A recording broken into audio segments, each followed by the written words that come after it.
저는 데이비드 첸입니다. 엔비디아에서 공급망 전략을 책임지는 사람이죠. 15년 동안 이 일을 해왔습니다. 반도체 업계에서 못 본 게 없다고 생각했습니다. 하지만 2023년 3월 16일, 그날은 달랐습니다. 새벽 4시에 전화가 울렸습니다. 시애틀 데이터 센터였습니다. 첸 이사님, 서버가 다운됐습니다. 목소리가 떨리고 있었죠. 원인이 뭡니까? H100 칩입니다. 온도가 95도를 넘었습니다. 칩 온도가 95도를 넘는 순간 우리는 알았습니다. 이건 단순한 고장이 아니라는 사실을 말이죠. 1시간 뒤 또 전화가 왔습니다. 이번엔 프랑크푸르트였습니다. 같은 증상입니다. 2시간 뒤엔 싱가포르였습니다. 서버 32대 전부 과열입니다. 아침 8시, 저는 본사 회의실에 있었습니다. 공급망팀 전원이 모였습니다. 스크린에 뜬 숫자를 보는 순간 숨이 멎었습니다. 전 세계 데이터 센터 312곳, 가동 중단율 78%. 이게 대체 어떻게 된 겁니까? 누군가 물었습니다. 대답할 사람이 없었습니다. 챗GPT가 세상을 바꾸고 있었습니다. 하루에 100만 명이 사용했습니다. 그리고 그 모든 질문은 우리 칩으로 처리됐죠.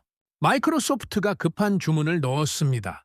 H100 1000대 더 필요합니다. 구글도 연락했습니다. 2000대 추가 공급 가능합니까? 우리는 밤낮 없이 생산했습니다. 하지만 문제는 생산량이 아니었습니다. 칩 자체가 버티지 못하고 있었던 겁니다. 오전 10시 기술팀장이 보고했습니다. 메모리입니다. 메모리가 뭐가 문제입니까? GDDR 메모리로는 한계입니다. 속도가 따라오지 못합니다. 메모리가 병목이었다는 사실을 그제야 깨달았습니다. 인공지능 연산은 데이터를 실시간으로 주고받아야 합니다. 지금 메모리는 너무 느렸죠. 그래서 칩이 미친 듯이 일하다가 과열된 겁니다. 대안이 있습니까? 있긴 합니다. 기술팀장이 화면에 자료를 띄웠습니다. HBM입니다. 하이 밴드위스 메모리. 메모리 칩을 수직으로 쌓는 기술이었습니다. 속도는 GDDR의 10배였습니다. 하지만 문제가 있었습니다. 양산 가능한 회사가 몇 곳입니까? 전 세계에서 3곳입니다. 어디입니까? 삼성, SK 하이닉스, 마이크론입니다. 오후 2시, 젠슨 황 최고 경영자가 직접 회의실에 들어왔습니다. 그분이 직접 오는 건 정말 큰일이 났다는 뜻이죠. 상황 보고해 보시오. 저는 숫자를 보여드렸습니다. 현재 데이터 센터 가동률 22%입니다. 원인은 메모리 병목입니다. 해결책은 HBM으로 전환해야 합니다. 시간이 얼마나 걸립니까? 최소 6개월입니다. 젠슨 환기 창밖을 보았습니다. 10초 정도 침묵이 흘렀습니다. 그리고 돌아서며 말했습니다. 6개월 안에 해결 못하면 시장을 잃습니다. 그 말이 무슨 뜻인지 모두 알았습니다. AMD가 바로 뒤에서 쫓아오고 있었죠. 인텔도 제기를 노리고 있었습니다. 우리가 비틀거리는 순간 그들이 치고 들어올 겁니다. 6개월, 단 181의 시간. 그 안에 모든 걸 바꿔야 했습니다. 회의가 끝나고 저는 사무실로 돌아왔습니다. 책상 위에 세 회사 이름을 적었습니다. 삼성, SK 하이닉스, 마이크론. 이 판을 바꿀 수 있는 기업은 3곳뿐이었습니다. 하지만 저는 그때 몰랐습니다. 그중 한 곳이 이미 10년을 준비하고 있었다는 사실을 말이죠. 그날 밤 주가가 떨어지기 시작했습니다. 시간 외 거래에서 7% 하락했습니다. 뉴스가 나갔습니다. 엔비디아 데이터 센터 대규모 장애, H100 칩 과열 문제 심각, 인공지능 붐 꺾이나? 전화가 쏟아졌습니다. 마이크로소프트였습니다. 언제 정상화됩니까? 최선을 다하고 있습니다. 최선이 아니라 날짜를 물었습니다. 구글도 같은 질문을 했습니다. 아마존도 마찬가지였습니다. 그들은 우리 칩으로 미래를 짓고 있었습니다. 그런데 그 칩이 무너지고 있었던 겁니다. 저는 그날 밤 잠을 이룰 수 없었습니다. 창밖을 보며 생각했습니다. 15년 경력이 무슨 소용입니까? 지금 이 상황에서 답을 못 찾으면 다 끝입니다. 새벽 5시, 저는 노트북을 켰습니다. HBM 기술 자료를 찾기 시작했습니다. 메모리 칩을 12층 쌓는다는 게 도대체 뭡니까? 머리카락 굵기보다 가느다란 배선을 어떻게 연결한다는 겁니까? 자료를 보면 볼수록 절망스러웠습니다. 이건 양산이 가능한 기술이 아니었습니다. 실험실에서나 가능한 꿈 같은 이야기였죠. 하지만 선택지가 없었습니다. 이걸 해내지 못하면 엔비디아는 끝입니다. 그리고 인공지능 혁명도 멈춥니다. 다음 날 아침 저는 팀원들에게 지시했습니다. 삼성, SK 하이닉스, 마이크론 담당자에게 연락하십시오. 미팅 일정을 잡으십시오. 최대한 빨리 움직이십시오. 그렇게 우리의 싸움이 시작됐습니다. 보이지 않는 전쟁이었습니다. 칩 안에서 벌어지는 전쟁, 180일 안에 끝내야 하는 전쟁, 그리고 그 전쟁의 승자를 결정할 열쇠는 한국에 있었습니다. 저는 그때 몰랐습니다. 한 달 뒤 이천이라는 도시에 가게 될 줄은요. 그곳에서 제 모든 생각이 바뀔 줄은 더더욱 몰랐습니다. HBM, High Bandwidth Memory. 처음 들었을 때는 그냥 기술 용어였습니다.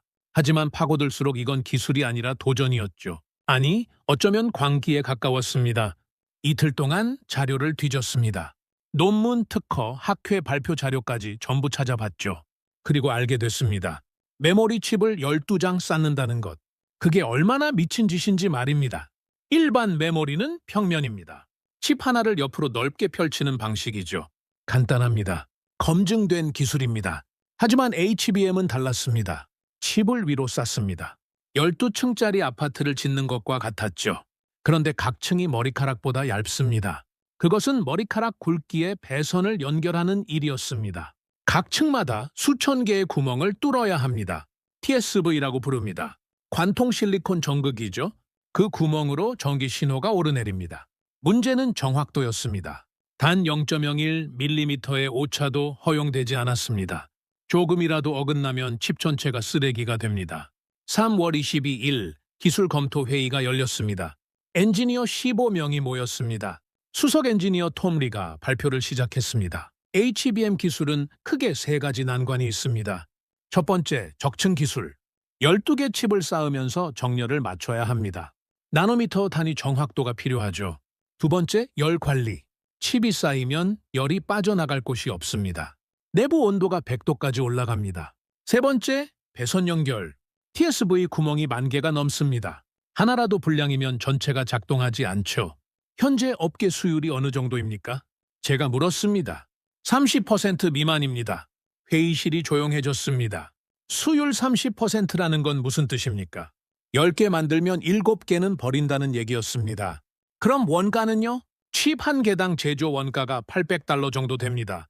불량까지 치면 실제 원가는 $2,000가 넘었습니다. 이건 사업이 아니었습니다. 그런데도 만들 수 있는 회사가 있습니까? 있습니다. 세 곳입니다. 톰이 화면에 회사 이름을 띄웠습니다. 삼성전자, SK하이닉스, 마이크론.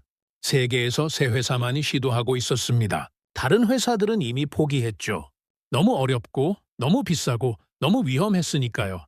저는 각 회사 자료를 요청했습니다. 그날 오후 파일이 도착했습니다. 먼저 삼성을 봤습니다. 세계 1위 메모리 제조사였습니다. 디램 점유율 43%, 낸드 점유율 32%. 압도적이었죠. HBM 개발도 2016년부터 시작했습니다. 7년 경력이었습니다. 삼성이면 안정적이지 않습니까? 누군가 물었습니다. 하지만 자료를 더 보니 애매했습니다. HBM2까지는 양산했습니다. 그런데 HBM3는 샘플 단계였죠. HBM3는 아직 개발 중이었습니다. 다음은 마이크론이었습니다. 미국 회사였습니다. 아이다호에 본사가 있죠. 메모리 점유율은 3위였습니다. HBM 기술도 보유하고 있었습니다. 하지만 문제가 보였습니다. HBM2까지만 양산 중이었습니다. HBM3는 계획조차 없었죠. 마이크론은 왜 멈춘 겁니까? 기술적 한계라고 합니다. 무슨 한계입니까? 적층 기술입니다. 8층 이상은 수율이 나오지 않는다고 합니다. 마지막으로 SK하이닉스를 봤습니다. 한국 회사였습니다. 경기도 이천에 본사가 있었죠. 메모리 점유율 2위. 디램에서는 삼성 다음이었습니다. 그런데 HBM은 달랐습니다. 2013년부터 개발을 시작했습니다. 10년이었죠. HBM2 양산, HBM3 양산, 그리고 HBM3 샘플 제공 중 SK하이닉스가 가장 앞서 있습니까? HBM에서는 그렇습니다. 흥미로웠습니다. 규모로는 삼성이 컸습니다. 하지만 HBM만 놓고 보면 SK하이닉스가 앞섰죠. 3월 25일 과거 사례를 조사하기 시작했습니다. HBM 같은 고난도 기술, 전에도 시도한 회사가 있지 않았을까요?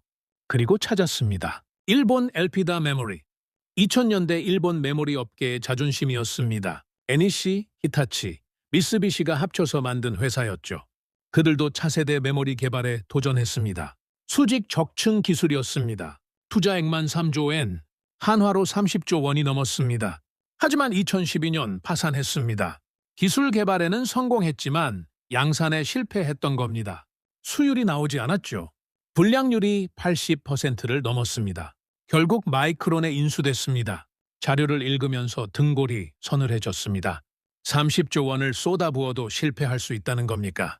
일본 최고의 기술자들도 못했다는 겁니까? 그럼 우리는 어떻게 하자는 겁니까? 회의실에서 누군가 물었습니다. 대답할 말이 없었습니다.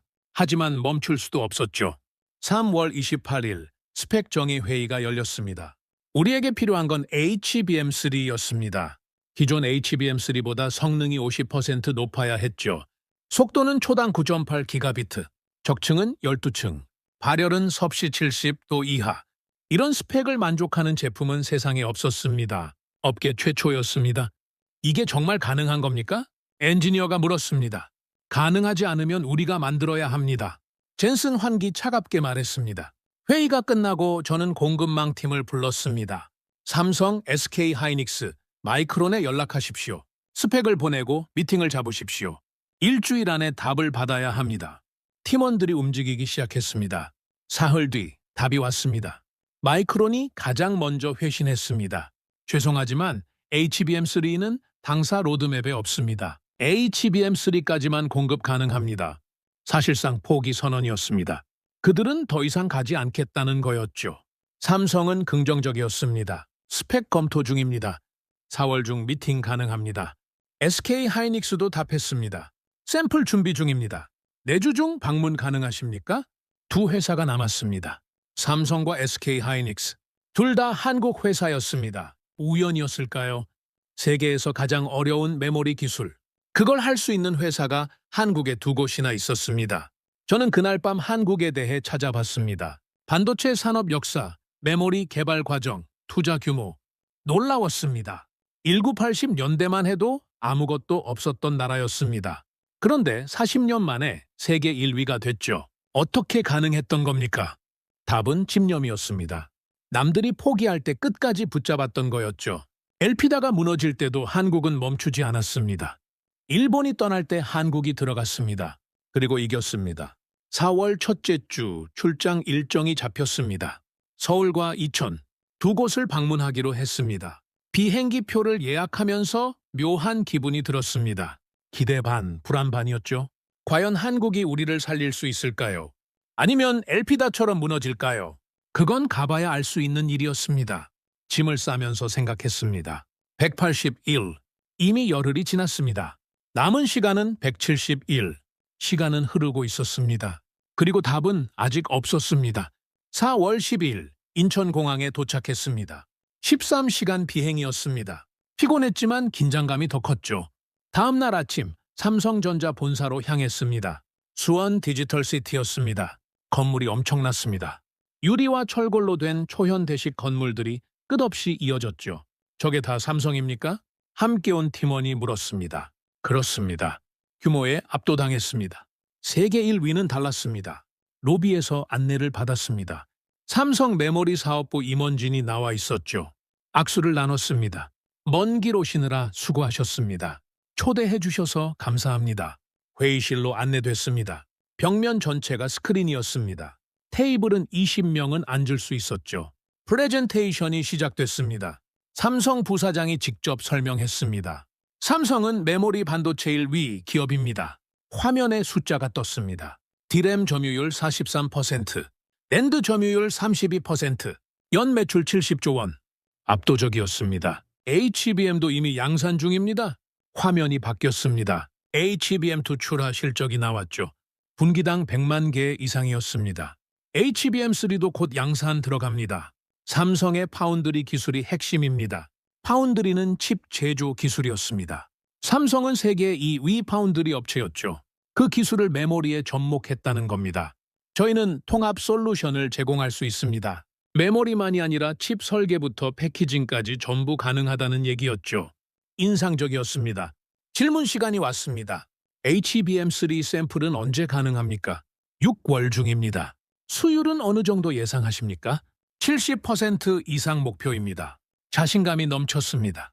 회의가 끝나고 공장 투어가 있었습니다. 화성 캠퍼스로 이동했죠. 클린룸에 들어갔습니다. 방진복을 입어야 했습니다. 내부는 조용했습니다. 기계들이 쉼없이 움직이고 있었죠. 하루 웨이퍼 처리량이 얼마나 됩니까? 10만 장입니다. 엄청난 규모였습니다. 삼성은 세계 1위였습니다. 규모도 기술도 자신감도 모두 1위였죠. 그날 저녁 호텔로 돌아왔습니다. 팀원들과 회의를 했습니다. 삼성으로 가야 하지 않습니까? 안정적입니다. 검증된 회사입니다. 모두 긍정적이었습니다. 하지만 저는 뭔가 걸렸습니다. 자신감이 너무 넘쳤던 거였죠. HBM3는 아직 샘플도 없었습니다. 그런데 70% 수율을 장담했습니다. 가능한 일이었을까요? 4월 12일 마이크론과 화상회의를 했습니다. 아이다호 본사와 연결됐죠. 기술 담당 부사장이 나왔습니다. 엔비디아의 요청 스펙을 검토했습니다. 화면에 우리가 보낸 문서가 떴습니다. HBM3 스펙이었죠. 솔직히 말씀드리겠습니다. 그의 표정이 굳어 있었습니다. 저희는 HBM3까지만 가능합니다. 왜 그렇습니까? 적층 기술의 한계입니다. 화면에 그래프가 나왔습니다. 층수가 올라갈수록 수율이 떨어지는 그래프였죠. 8층까지는 60%, 10층에서는 40%, 12층에서는 20% 이하, 12층 적층은 경제성이 없습니다. 불량률이 너무 높습니다. 투자 대비 수익이 나오지 않습니다. 냉정한 판단이었습니다. 기술적으로 불가능하다는 게 아니었죠. 돈이 안 된다는 거였습니다. 그럼 HBM3는 포기하신 겁니까? 현 시점에서는 그렇습니다. 향후 계획은요? 시장 상황을 보고 재검토하겠습니다. 회의가 끝났습니다. 마이크론은 빠졌습니다.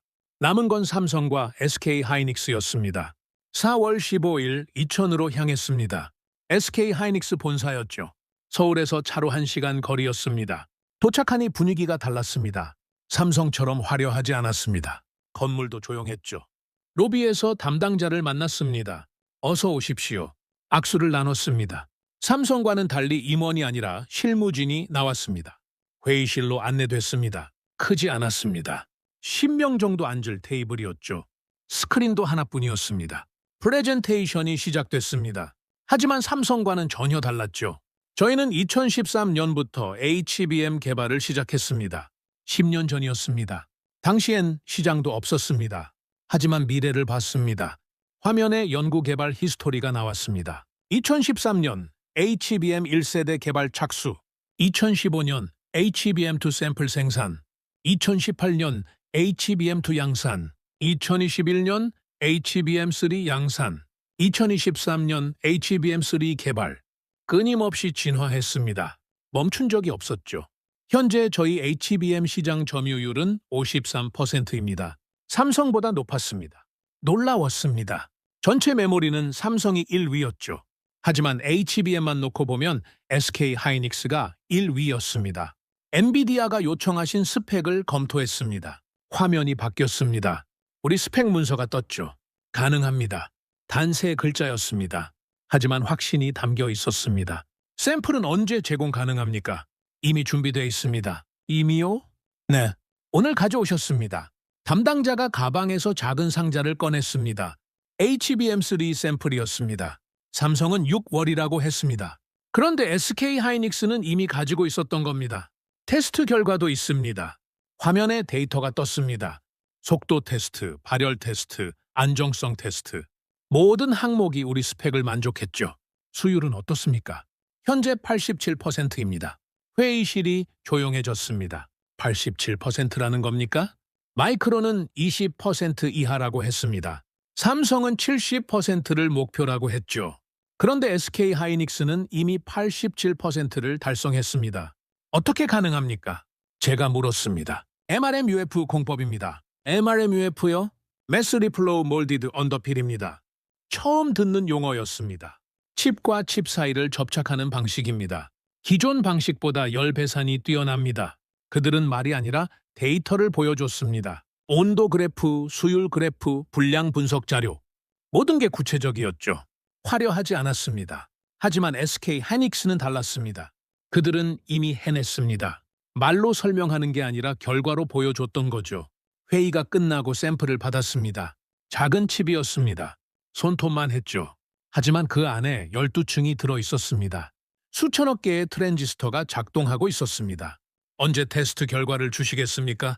담당자가 물었습니다. 최대한 빨리 하겠습니다.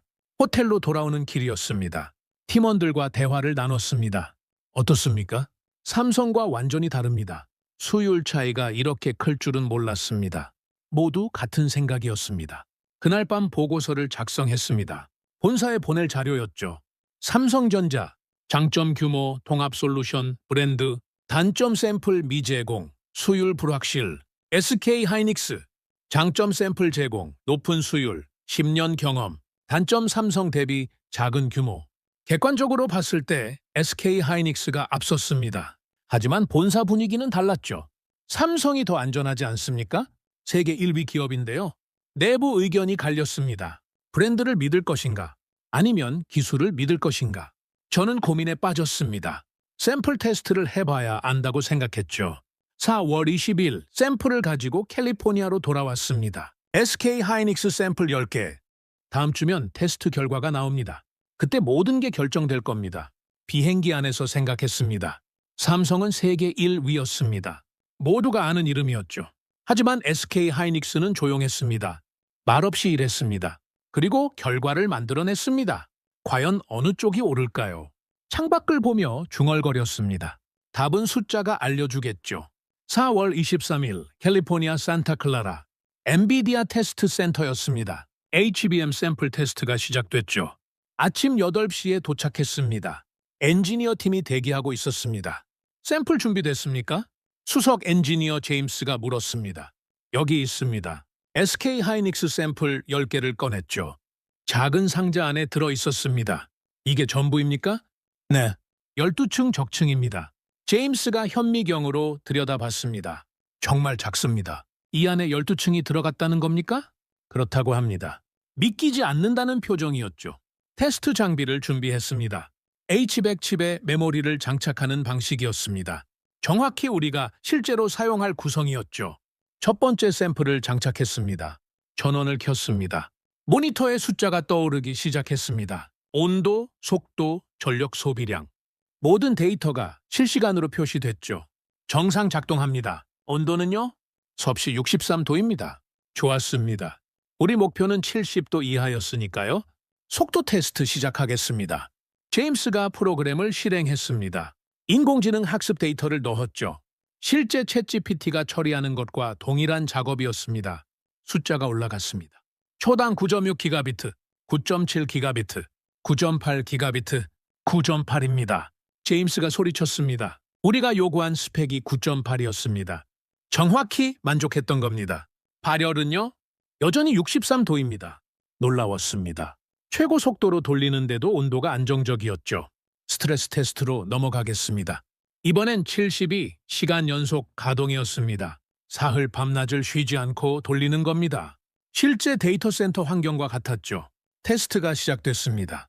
첫날은 순조로웠습니다. 온도 64도, 속도 9.8 기가비트 유지. 둘째 날도 마찬가지였습니다. 변화가 없었죠. 셋째 날 아침 결과를 확인했습니다. 어떻습니까? 완벽합니다. 변동이 전혀 없습니다. 72시간 내내 같은 성능을 유지했던 겁니다. 회의실로 돌아왔습니다. 데이터를 정리했죠. 그런데 문제가 하나 있었습니다. 삼성 샘플이 아직 안 왔던 겁니다. 4월 25일 삼성에 연락했습니다. 샘플 준비 상황이 어떻습니까? 죄송합니다. 조금 더 시간이 필요합니다. 언제쯤 가능합니까? 월말 예상입니다. 한 달 더 기다려야 했습니다. 하지만 우리에게 한 달이 없었죠. 5월 첫째 주 본사 회의가 열렸습니다. 공급업체 최종 선정 회의였습니다. 젠슨 황기 직접 참석했죠. 테스트 결과를 보고하시오. 저는 SK 하이닉스 데이터를 보여드렸습니다. 속도, 온도, 안정성 모든 항목, 스펙을 100% 만족합니다. 수율은요? 87%입니다. 삼성은요? 아직 샘플을 받지 못했습니다. 회의실이 조용해졌습니다. 삼성 측 설명을 들어봐야 하지 않습니까? 부사장 한 명이 말했습니다. 세계 1위 기업입니다. 기다릴 가치가 있습니다. 의견이 갈렸습니다. 브랜드를 믿을 것인가? 아니면 데이터를 믿을 것인가? 그때 젠슨 황기 말했습니다. 삼성에 한 달 더 줍시다. 하지만 그때까지 SK 하이닉스와 협상은 계속 진행하시오. 양쪽 다 열어둔 겁니다. 현명한 판단이었죠. 5월 28일 드디어 삼성 샘플이 도착했습니다. 박스를 열었습니다. 샘플 5개가 들어있었죠. SK 하이닉스는 10개였는데 삼성은 5개였습니다. 왜 5개만 보냈습니까? 수율 문제라고 합니다. 불안한 시작이었습니다. 샘플을 확인했습니다. 겉보기엔 비슷했습니다. 하지만 스펙 시트를 보니 달랐죠. 이건 12층이 아닙니다. 몇 층입니까? 8층입니다. 우리가 요청한 건 12층이었습니다. 그런데 삼성은 8층을 보낸 겁니다. 왜 그렇습니까? 12층은 아직 개발 중이라고 합니다. 설명서를 읽었습니다. 8층으로도 충분한 성능이 나온다고 적혀 있었죠. 과연 그럴까요? 테스트를 시작했습니다. 똑같은 조건이었습니다. H100 칩 장착, 전원 투입. 모니터를 지켜봤습니다. 온도가 올라가기 시작했습니다. 65도, 70도, 75도. 온도가 계속 오릅니다. 제임스가 긴장한 목소리로 말했습니다. 78 돼서 멈췄습니다. 우리 기준은 70도 이하였습니다. 이미 8도 초과했죠. 속도는요? 측정하겠습니다. 프로그램을 실행했습니다. 숫자가 떴습니다. 초당 8.2 기가비트, 8.3 기가비트, 8.4 기가비트에서 멈췄습니다. 8.4입니다. 우리 목표는 9.8이었습니다. 1.4 부족했죠. 같은 조건, 같은 칩, 다른 결과였습니다. 다른 샘플도 테스트해 보십시오. 두 번째 샘플을 장착했습니다. 결과는 비슷했습니다. 온도 77도, 속도 8.5 기가비트. 세 번째, 네 번째도 마찬가지였죠. 5개 전부 스펙 미달이었습니다. 회의실로 모였습니다. 데이터를 비교했죠. 화면에 두 회사 결과를 나란히 놓았습니다. SK 하이닉스, 적층 12층, 온도 63도, 속도 9.8 기가비트, 안정성 72, 시간 무결함. 삼성, 적층 8층, 온도 78도, 속도 8.4 기가비트, 안정성 미측정, 온도 차이 15도였습니다. 반도체에서 15도는 엄청난 차이였죠. 수명이 달라집니다. 안정성이 달라집니다. 이게 맞습니까? 재확인해 보십시오. 믿을 수 없었던 겁니다. 삼성은 세계 1위였습니다. 그런데 이런 결과가 나올 수 있습니까? 재테스트를 했습니다. 같은 결과였습니다. 삼성 샘플은 모두 스펙 미달이었죠. 왜 이렇습니까? 뭐가 다릅니까? 엔지니어들이 분석에 들어갔습니다. 이틀 동안 샘플을 해체하고 조사했죠. 6월 2일 분석 결과가 나왔습니다. 적층 기술 차이입니다. 구체적으로요, SK 하이닉스는 MRMUF 공법을 씁니다. 삼성은 NCF 공법입니다. 뭐가 다릅니까? 열 전달 방식이 다릅니다. 화면에 그림이 떴습니다. MRMUF는 칩 사이를 특수 물질로 채웁니다. 열이 고르게 퍼지죠. NCF는 필름을 붙입니다. 열이 한 곳에 몰립니다. 그래서 온도 차이가 15도나 납니까? 네. 그리고 층이 많을수록 차이가 벌어집니다. 이해가 됐습니다. 8층에서도 이 정도였습니다. 12층이면 더 심해질 겁니다. 삼성이 12층을 못 내놓은 이유였죠. 6월 5일 긴급 회의가 소집됐습니다. 젠슨 황이 들어왔습니다. 결론을 말하시오. 저는 데이터를 보여드렸습니다. 비교표, 온도 그래프, 속도 측정치. 모든 것이 명확했습니다. SK 하이닉스가 위입니다. 수시로 말하시오. 온도 15도 낮습니다. 속도는 16% 빠릅니다. 수율은요? SK 하이닉스 87%, 삼성은 미공개입니다. 추정치는요? 샘플 품질로 봐서 60% 이하일 것으로 봅니다. 회의실이 조용했습니다. 모두 같은 생각을 하고 있었죠. 삼성과 한 번 더 협의해야 하지 않습니까? 누군가 말했습니다.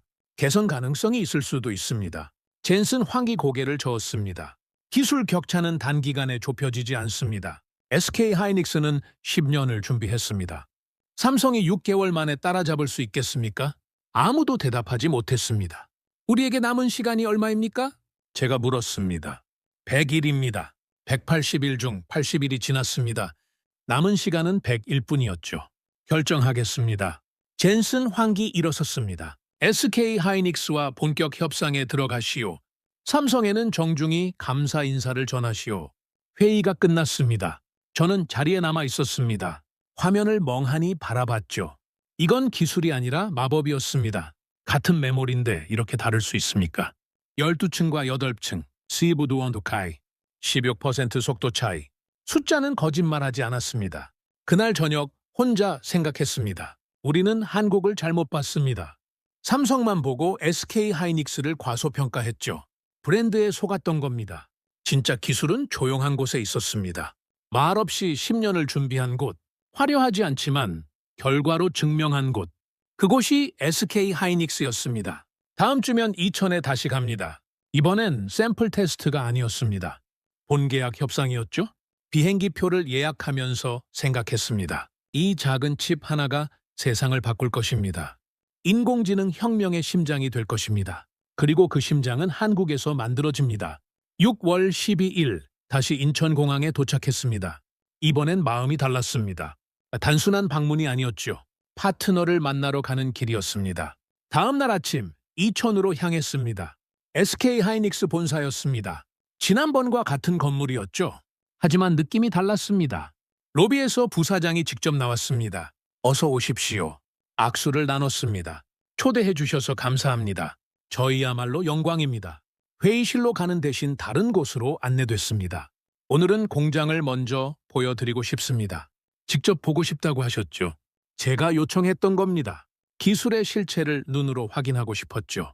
차를 타고 10분 정도 이동했습니다. 거대한 건물이 나타났습니다. MC4 라인이라고 했습니다. HBM 전용 공장이었죠. 여기서 하루에 몇 개나 생산합니까? 2만 개입니다. 엄청난 규모였습니다. 입구에서 멈췄습니다. 클린룸 들어가려면 준비가 필요합니다. 방진복을 입었습니다. 머리부터 발끝까지 완전히 덮었죠. 에어샤워를 거쳤습니다. 먼지 하나 없어야 했습니다. 문이 열렸습니다. 클린룸이었습니다. 숨이 멎었습니다. 끝이 보이지 않았죠. 축구장 10개는 되는 크기였습니다. 저게 다 HBM 생산 라인입니까? 네. 24시간 가동됩니다. 노란 조명이 공간을 채웠습니다. 일반 조명은 칩에 영향을 주기 때문이었죠. 장비들이 쉼없이 움직이고 있었습니다. 로봇팔이 웨이퍼를 운반했습니다. 사람은 거의 보이지 않았죠. 자동화율이 어느 정도입니까? 98%입니다. 거의 모든 공정이 자동이었던 겁니다. 첫 번째 구역에 도착했습니다. 웨이퍼 적층 공정이었습니다. 여기서 칩을 쌌습니다. 거대한 장비가 있었죠. 로봇팔이 웨이퍼를 집어 올렸습니다. 정밀하게 위치를 맞췄습니다. 그리고 내려놓았습니다. 오차 범위가 얼마입니까? 나노미터 단위입니다. 머리카락 굵기의 10,000분의 1이었습니다. 믿기지 않았죠. 이 장비는 어디서 만들었습니까? 저희가 직접 개발했습니다. 직접요? 네. 시중에 없었습니다. 그래서 만들었습니다. 외산 장비에 의존하지 않았던 겁니다. 필요하면 직접 만들었죠. 다음 구역으로 이동했습니다. TSV 공정이었습니다. 관통 전극을 만드는 곳이죠. 여기가 핵심입니다. 부사장이 설명했습니다. 레이저가 칩에 구멍을 뚫었습니다. 1초에 100개씩 뚫렸죠. 정확했습니다. 하나도 빗나가지 않았습니다. 불량률이 얼마입니까? 0.1% 이하입니다. 10,000개 중 1개꼴이었습니다. 엄청난 정밀도였죠. 세 번째 구역에 왔습니다. MRM UF 공정이었습니다. 제가 가장 보고 싶었던 곳이죠. 여기서 비밀이 만들어집니다. 거대한 챔버가 있었습니다. 그 안에서 특수 물질이 주입됐죠. 저게 뭡니까? 언더필 재료입니다. 칩과 칩 사이를 채우는 물질이었습니다. 일반 필름과 뭐가 다릅니까? 열 전도율이 5배 높습니다. 그래서 온도가 낮았던 겁니다. 열이 고르게 퍼졌기 때문이죠. 이 기술은 언제 개발했습니까? 2017년부터 시작했습니다. 7년 전이었습니다. 그들은 10년을 준비했습니다. 실리콘밸리가 포기한 그 시간 동안 한국은 연구했던 겁니다.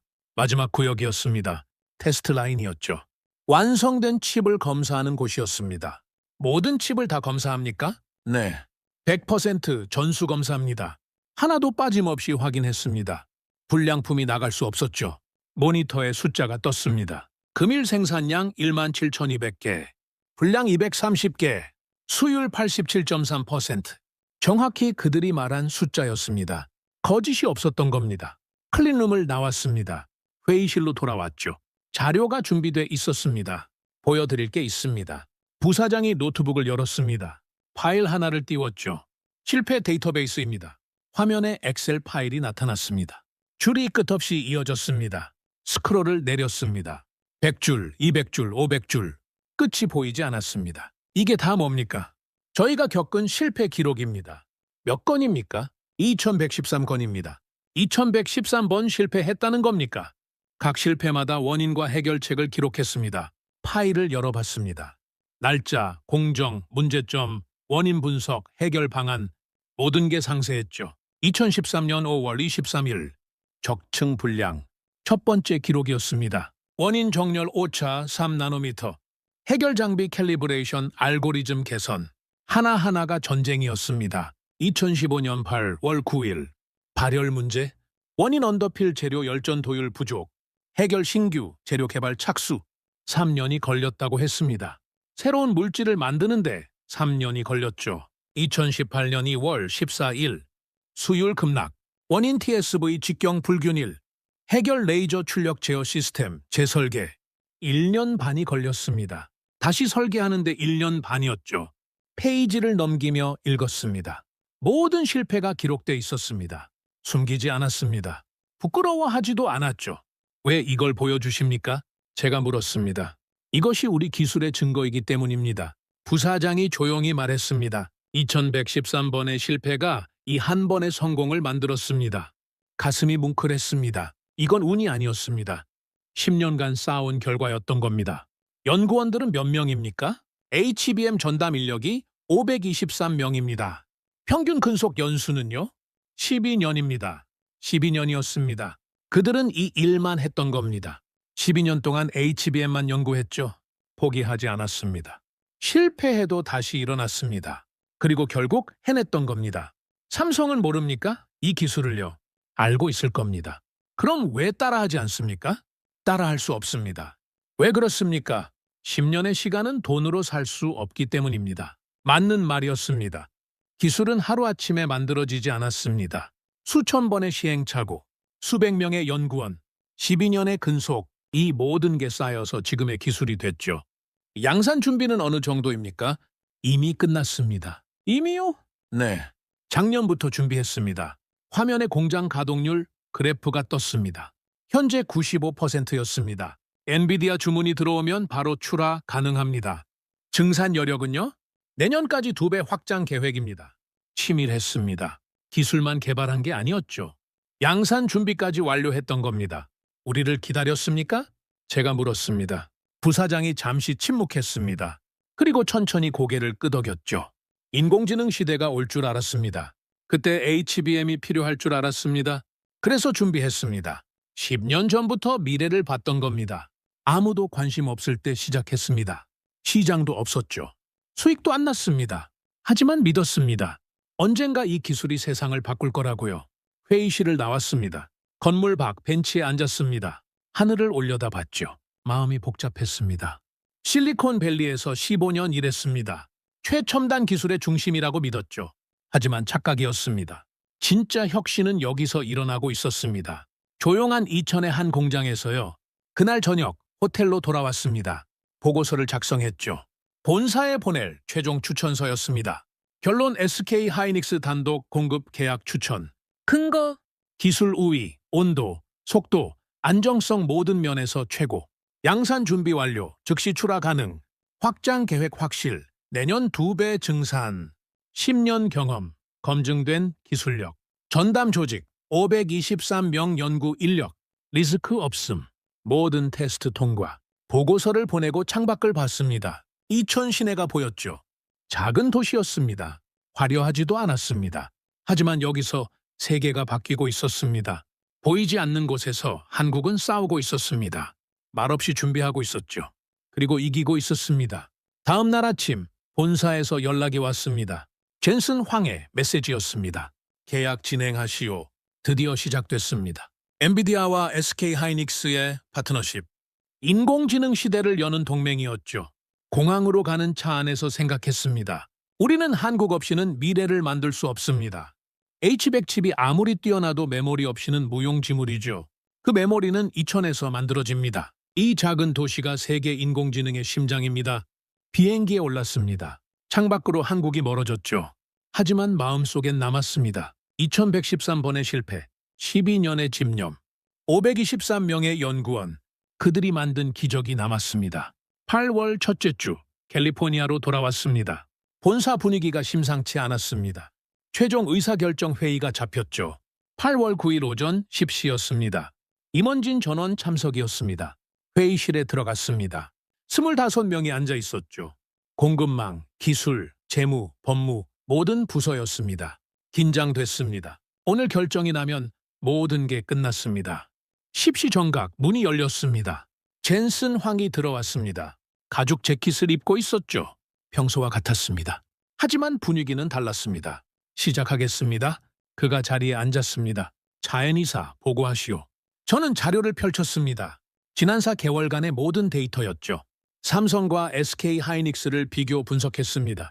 화면에 표가 떴습니다. 기술 성능, 온도 SK 하이닉스 63도, 삼성 78도, 속도 SK 하이닉스 9.8, 삼성 8.4, 안정성 SK 하이닉스 72, 시간 무결함, 삼성 미측정, 수율은요? 재무 담당 부사장이 물었습니다. SK 하이닉스 87%입니다. 삼성은요? 공식 발표는 없습니다. 하지만 샘플 품질로 추정하면 60% 내외입니다. 화면이 바뀌었습니다. 3개월 양산 테스트 결과였습니다. SK 하이닉스에 시범 주문을 넣었습니다. 10,000개를 요청했죠. 결과가 어떻습니까? 10,000개 중 분량 1,300개였습니다. 수율 87%, 정확히 일치합니다. 숫자는 거짓말하지 않았습니다. 그들이 약속한 대로였죠. 삼성도 시범 주문을 넣었습니까? 네, 같은 10,000개입니다. 결과는요? 분량 3,800개였습니다. 수율 62%입니다. 회의실이 조용해졌습니다. 수율 25% 차이였습니다. 이게 무슨 의미입니까? 젠슨 황기 물었습니다. 원가 차이입니다. 제가 대답했습니다. 같은 개수를 만들려면 SK 하이닉스는 115개 생산하면 됩니다. 삼성은 160개를 만들어야 합니다. 45개 차이죠. 비용으로 환산하면요? 칩 한 개당 제조 원가 $800 기준 36,000달러 차이입니다. 10,000개 주문 시 3억 6천만 달러 차이가 납니다. 엄청난 금액이었습니다. 수율 25% 차이는 곧 시장 지배력이었습니다. 다른 의견 있습니까? 젠슨 환기 둘러봤습니다. 마케팅 담당이 손을 들었습니다. 삼성은 브랜드 가치가 있습니다. 고객들이 신뢰합니다. SK 하이닉스는 인지도가 낮지 않습니까? 일리 있는 지적이었습니다. 삼성은 누구나 아는 이름이었죠. 하지만 젠슨 환기 고개를 저었습니다. 우리 고객은 소비자가 아닙니다. 마이크로소프트, 구글, 아마존입니다. 그들이 보는 건 브랜드가 아니라 성능입니다. 맞는 말이었습니다. 데이터 센터는 숫자로 평가받았습니다. 온도 1도가 수명 3년을 좌우했죠. 속도 1%가 경쟁력을 결정했습니다. 구글과 마이크로소프트는 뭐라고 합니까? 빨리 결정하라고 재촉합니다. 제가 대답했습니다. 그들도 HBM이 급합니다. 인공지능 경쟁에서 밀리고 있죠. 실제로 전화가 매일 왔습니다. 언제 공급 가능하냐는 질문뿐이었죠. 법무팀장이 발언했습니다. 계약 조건을 검토했습니다. SK 하이닉스가 제시한 조건입니다. 화면에 계약서 초안이 떴습니다. 5년 장기 계약입니다. 총 규모 120조 원 예상됩니다. 1,000억 달러가 넘는 금액이었습니다. 역대 최대 규모였죠. 우선 공급권 조항이 있습니다. 엔비디아가 최우선입니다. 다른 고객보다 먼저 받습니다. 중요한 조항이었습니다. 경쟁사보다 빨리 받는다는 뜻이었죠. 가격은요? 칩당 1,200달러입니다. 시장가 대비 10% 높습니다. 누군가 중얼거렸습니다. 비쌉니다. 하지만 젠슨 황은 관심 없었습니다. 성능 차이는요? 15% 이상 우위입니다. 그럼 10%더 내는 게 맞습니다. 기술에 돈을 아끼지 않았습니다. 성능이 최우선이었죠. 삼성은 어떻게 반응합니까? 누군가 물었습니다. 재협상을 요청했습니다. 저는 지난주 받은 이메일을 보여줬습니다. 삼성 부사장 명의였죠. 가격을 낮추겠다고 합니다. 20% 할인 제한입니다. 기술 개선 계획도 제출했습니다. 하지만 설득력이 없었습니다. 가격으로 기술 격차를 메울 순 없었죠. 개선 일정은요? 내년 말까지입니다. 1년 반이나 걸립니까? 네, 그것도 보장할 수 없다고 합니다. 우리에겐 1년 반이 없었습니다. 지금 당장 필요했죠. 젠슨 환기 팔짱을 꼈습니다. 10초 정도 침묵이 흘렀습니다. 그리고 입을 열었습니다. 우리는 한국 없이는 인공지능을 만들 수 없습니다. 회의실이 집중했습니다. H100 칩이 아무리 뛰어나도 메모리가 병목이면 소용없습니다. 메모리가 살아야 칩이 삽니다. 그 메모리는 SK 하이닉스가 최고입니다. 명확했습니다. 결정하겠습니다. 그가 일어섰습니다. SK 하이닉스와 독점 공급 계약을 체결하시오. 5년 120조 원 규모로 진행하시오. 우선 공급권 조항 포함하시오. 회의가 끝났습니다. 역사적 순간이었죠. 엔비디아와 SK 하이닉스, 미국과 한국, 인공지능 시대를 여는 동맹이었습니다. 오후 3시 삼성에 공식 통보했습니다. 감사하지만 이번엔 다른 업체로 결정했습니다. 정중했지만 단호했죠. 삼성 측에서 전화가 왔습니다. 재고해 주십시오. 조건을 더 조정하겠습니다. 하지만 결정은 바뀌지 않았습니다. 기술 격차는 조건으로 메울 수 없었죠. 8월 15일 이천에서 조인식이 열렸습니다. SK 하이닉스 본사였습니다. 젠슨 환기 직접 왔습니다. 한국까지 날아온 겁니다. 그만큼 중요한 계약이었죠. 회의실이 아니라 대강당이었습니다. 양측 임원 50명이 모였습니다. 계약서가 준비됐습니다. 두께가 3cm였죠. 5년 계약의 무게였습니다. 젠슨 황기 먼저 서명했습니다. SK 하이닉스 사장이 서명했습니다. 악수를 나눴습니다. 카메라 플래시가 터졌죠. 이 계약은 단순한 공급이 아닙니다. 젠슨 황이 말했습니다. 인공지능 혁명의 시작입니다. SK 하이닉스 없이는 불가능한 혁명입니다. SK 하이닉스 사장도 화답했습니다. 10년을 준비했습니다. 오늘을 위해서였습니다. 엔비디아와 함께 미래를 만들겠습니다. 조인식이 끝나고 공장을 방문했습니다. 젠슨 환기 클린룸에 들어갔죠. 방진복을 입은 그의 모습이 인상적이었습니다. 놀랍습니다. 그가 중얼거렸습니다. 이 정밀도, 이 규모, 실리콘밸리에도 없는 수준입니다. 인정하고 있었던 겁니다. 한국의 기술력을요? 8월 16일 공식 발표가 나갔습니다. 엔비디아 SK 하이닉스 전략적 파트너십 체결, HBM3 독점 공급 계약, 향후 5년간 지속, 뉴스가 터졌습니다. 엔비디아, 한국 기업 선택, 삼성 제치고 SK 하이닉스, 인공지능 시대, 한국이 핵심, 시장이 반응했습니다. 장시작 전 SK 하이닉스 주가가 치솟았죠. 개장 10분 만에 28% 급등했습니다. 상한가였습니다.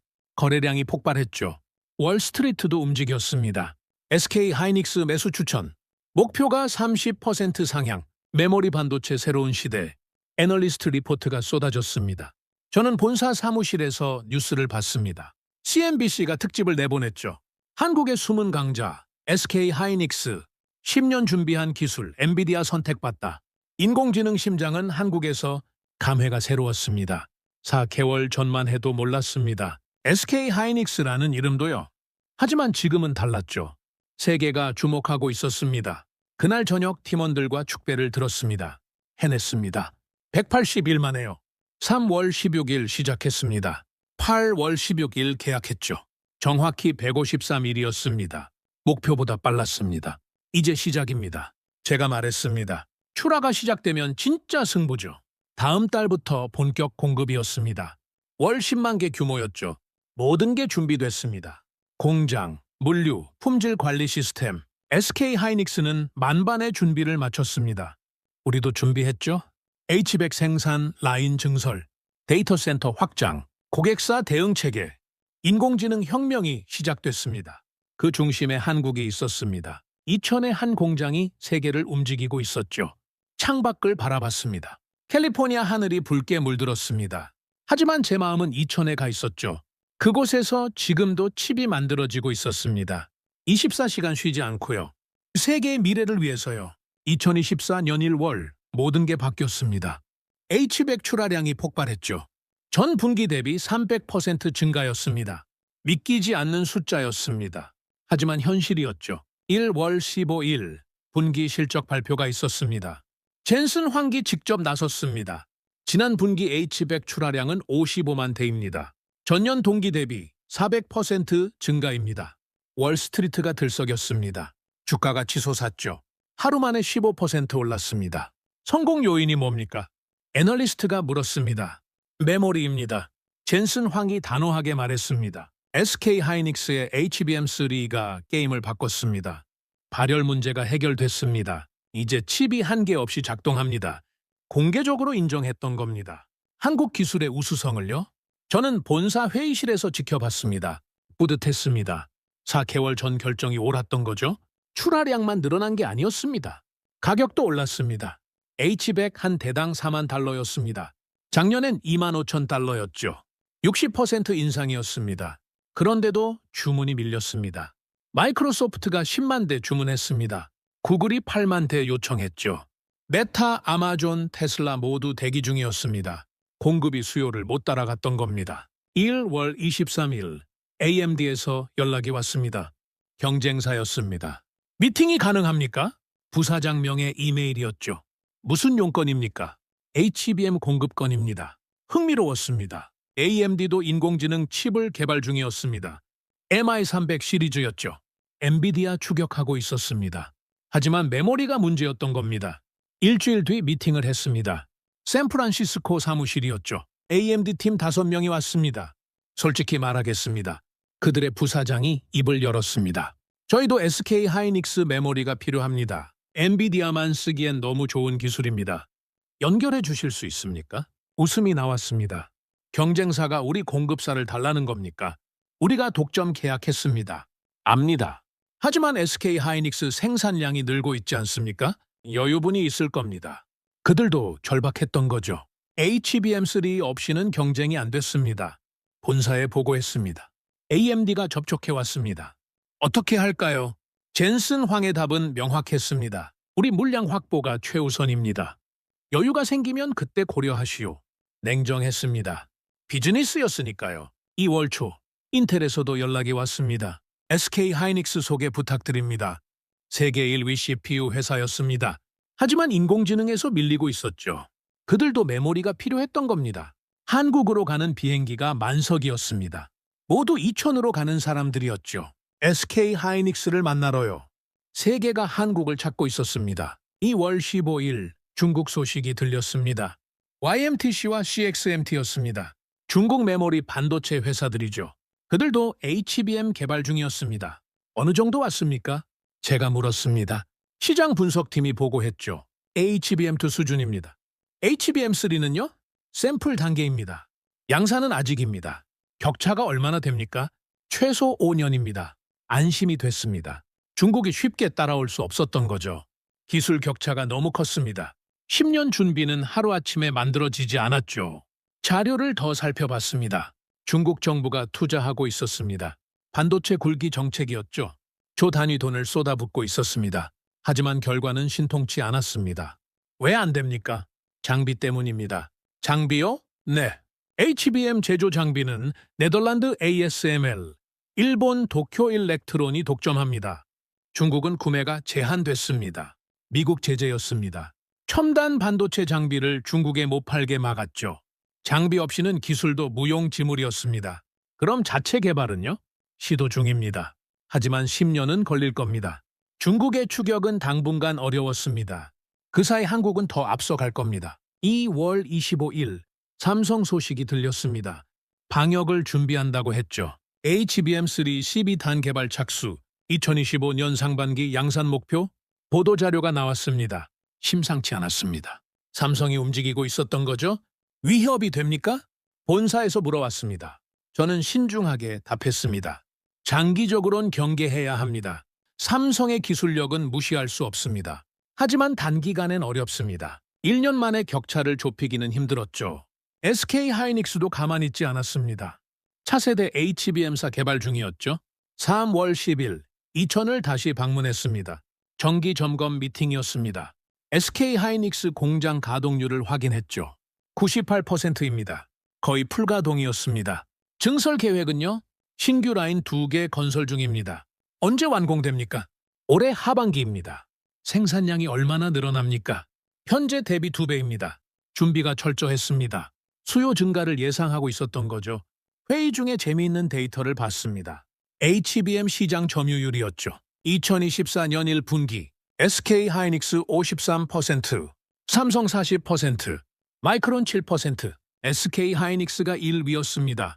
삼성을 제쳤던 거죠. 몇 년 전만 해도 상상도 못할 일이었습니다.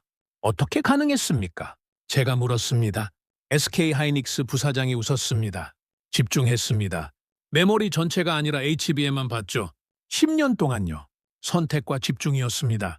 모든 걸 다 하지 않았습니다. 한 가지를 완벽하게 했던 거죠. 그리고 이겼습니다. 3월 20일 시장 분석 리포트가 나왔습니다. 인공지능 반도체 시장 규모였죠. 2024년 예상 전체 시장 1,200억 달러, 전년 대비 60% 성장, 2025년 2,000억 달러 전망, 폭발적 성장이었습니다. 그리고 그 중심에 한국이 있었죠. 엔비디아 H100 점유율은요, 82%입니다. 압도적이었습니다. 경쟁사를 압살하고 있었죠. SK하이닉스 메모리 기여도는요, 핵심입니다. H100 성능의 60%가 메모리에서 나옵니다. 칩이 아무리 좋아도 메모리가 못 받쳐주면 소용없었습니다. 반대로 메모리가 뛰어나면 칩 성능이 배가 됐죠. 4월 초 워싱턴에서 연락이 왔습니다. 미국 상무부였습니다. 한국 반도체 보호 정책 논의하고 싶습니다. 정부 차원에서 움직이고 있었던 거죠. 무슨 내용입니까? 한국 메모리 반도체 공급망 안정화입니다. 혹시 모를 사태에 대비하려 합니다. 한국이 멈추면 미국 인공지능도 멈춥니다. 그걸 정부가 인식했던 거죠. 전략물자였습니다. 석유처럼 중요했습니다. 아니 어쩌면 석유보다 중요했죠. 회의에 참석했습니다. 국무부, 상무부, 국방부 관계자들이 있었습니다. 한국 의존도가 너무 높습니다.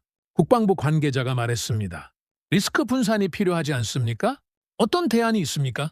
제가 물었습니다.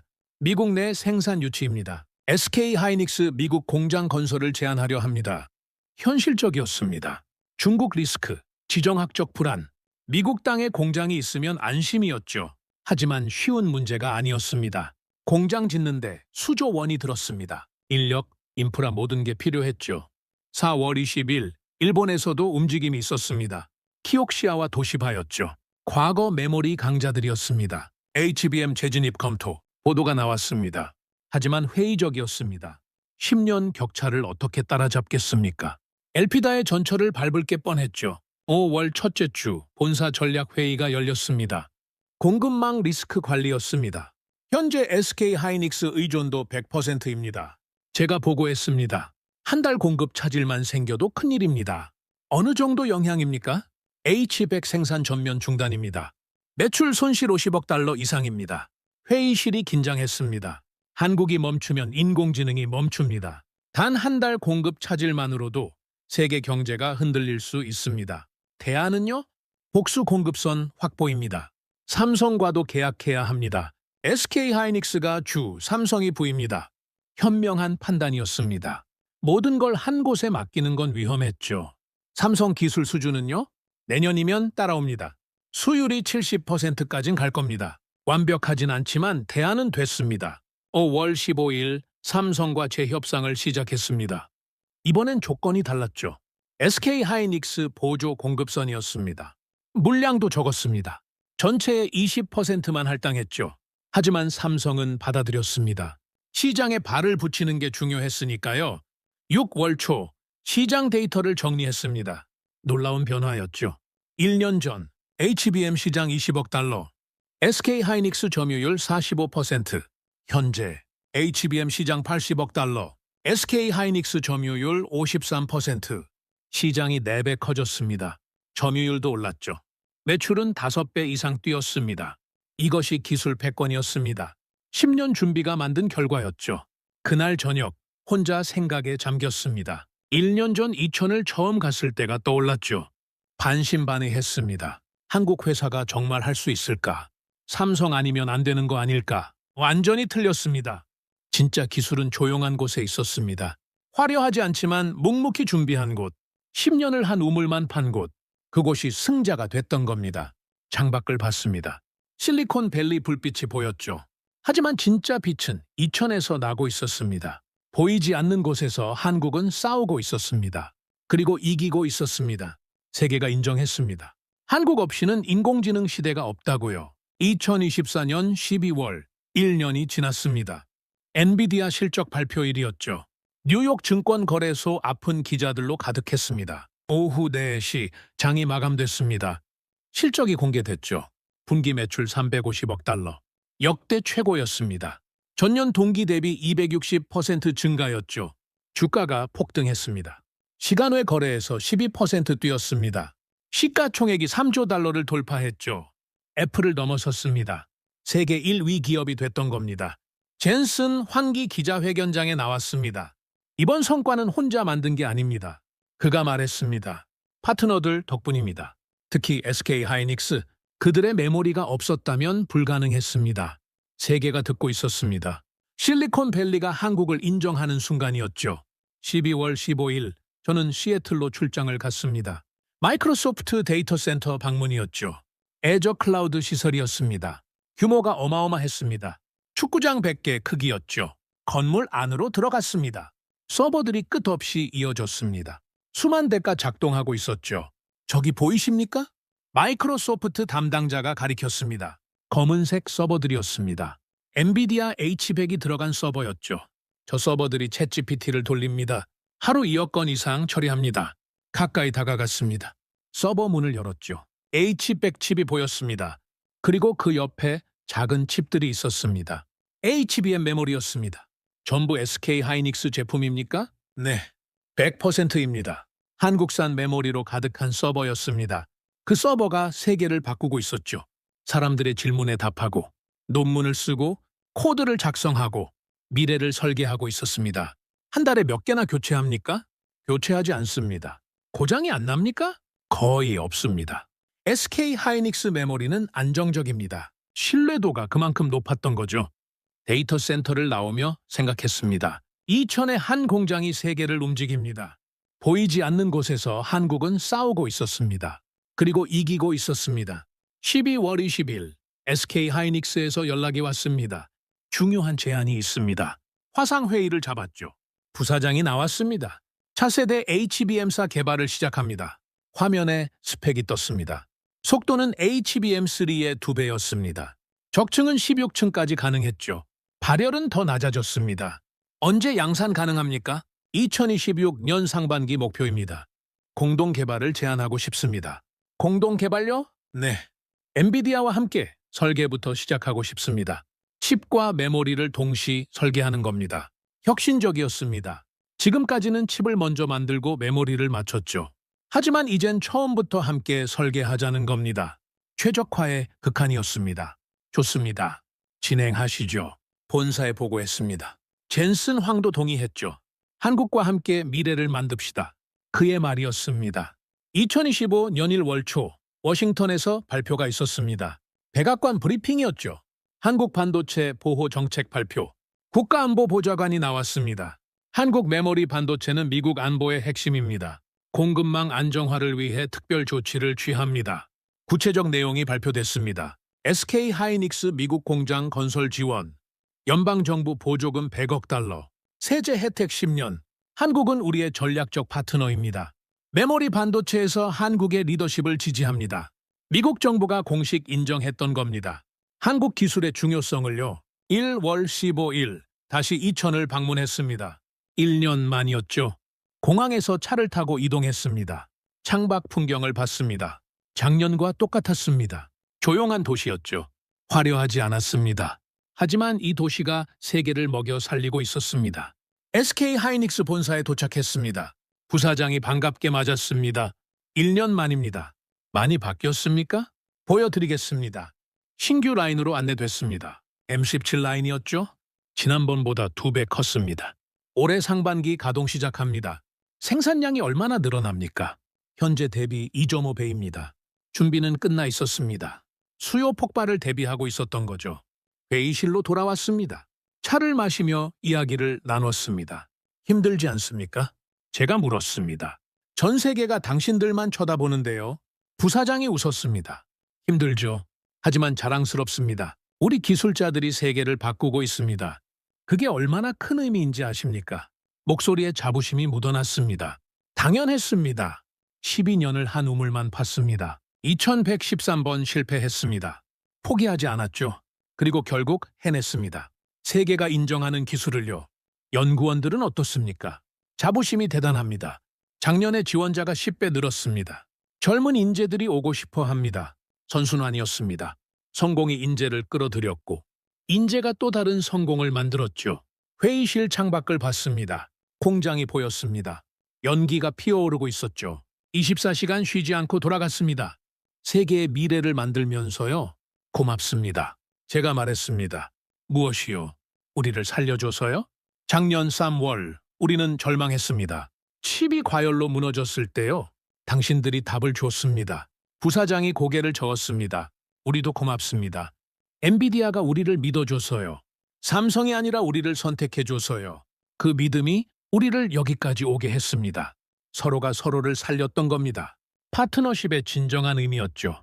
1월 20일 한국을 떠났습니다. 공항 라운지에서 마지막 커피를 마셨습니다. 지난 1년을 돌아봤죠. 3월 절망 속에서 시작했습니다. 4월 한국을 발견했습니다. 6월 진실을 목격했습니다. 8월 계약을 체결했습니다. 12월 세계가 바뀌었습니다. 그리고 지금 1월 저는 깨달았습니다. 기술은 국적이 있다는 것을요. 한국의 기술자들, 12년을 참고 견딘 사람들, 2113번 실패하고도 포기하지 않은 사람들, 그들이 만든 기술엔 혼이 담겨 있었습니다. 한국의 집념이 담겨 있었죠. 비행기에 올랐습니다. 이륙했습니다. 창밖으로 한국이 멀어졌습니다. 하지만 마음속엔 영원히 남을 겁니다. 이천이라는 작은 도시. 그곳에서 본 기적. 523명의 연구원, 98% 자동화 라인, 24시간 쉬지 않는 공장, 그리고 무엇보다 포기하지 않는 정신. 실리콘밸리에서 15년 일했습니다. 최첨단의 중심이라고 믿었죠. 하지만 배웠습니다.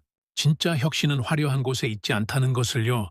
조용히 준비하는 곳에 있다는 것을요. 10년을 한 우물만 파는 곳에 있다는 것을요. 그곳이 한국이었습니다.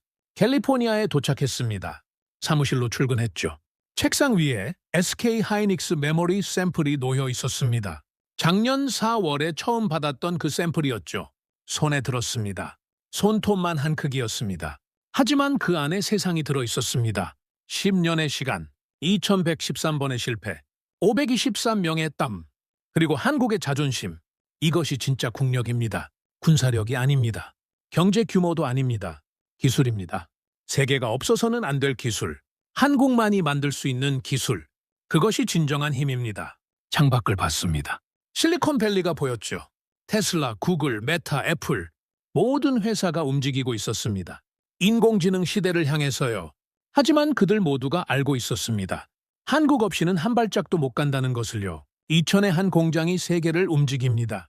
보이지 않는 곳에서 한국은 싸우고 있습니다. 조용히, 묵묵히, 끈질기게. 그리고 이기고 있습니다. 세계가 인정했습니다. 저도 인정합니다. 한국은 대단한 나라입니다. 포기하지 않는 나라입니다. 10년을 준비할 수 있는 나라입니다. 그리고 결국 해내는 나라입니다. 저는 데이비드 첸입니다. 엔비디아에서 15년 일했습니다. 하지만 진짜 배움은 한국에서 얻었습니다. 기술이 무엇인지, 혁신이 무엇인지, 그리고 진정한 파트너십이 무엇인지 이천에서 배웠습니다. 고맙습니다, 한국. 당신들이 세계를 바꾸고 있습니다.